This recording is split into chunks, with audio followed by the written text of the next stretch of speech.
तर लातूरमधून एक breaking news येते। राहुल गांधी हे सोलापूर सभेनंतर लातूर मुक्कामी दाखल झालेत। सोलापूरची सभा आटोपून राहुल गांधी अचानकपणे लातूरमध्ये दाखल झालेले आहेत। लातूरच्या ग्रँड हॉटेलमध्ये राहुल गांधी यांचा मुक्काम आहे। लातूरमध्ये महाविकास आघाडीचे उमेदवार डॉक्टर शिवाजी काळगे यांच्या प्रचारामध्ये ते उद्या सकाळी रोड शो करतील अशा प्रकारची माहिती देखील समोर येते। दरम्यान मराठवाड्यातील सर्व जागांचा आढावा हे लातूरमध्ये आमदार अमित देशमुख यांच्याकडून घेतील अशा प्रकारची माहिती देखील समोर येते आहे। काँग्रेसचे माजी अध्यक्ष राहुल गांधी हे आज लातूर मुक्कामी आहेत।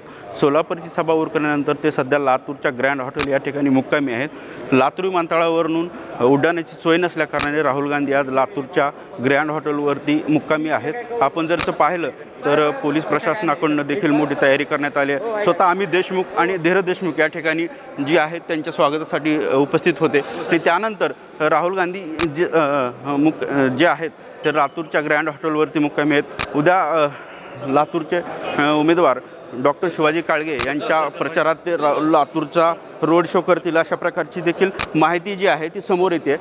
एकूणच जर पाहिलं तर राहुल गांधी आज लातूरच्या मुक्कामी असल्यामुळे प्रशासनाची देखील धावपळ जी आहे ती धावपळ समोर येतानाचे चित्र दिसत आहे। संदीप भोसले, साम टीव्ही, लातूर।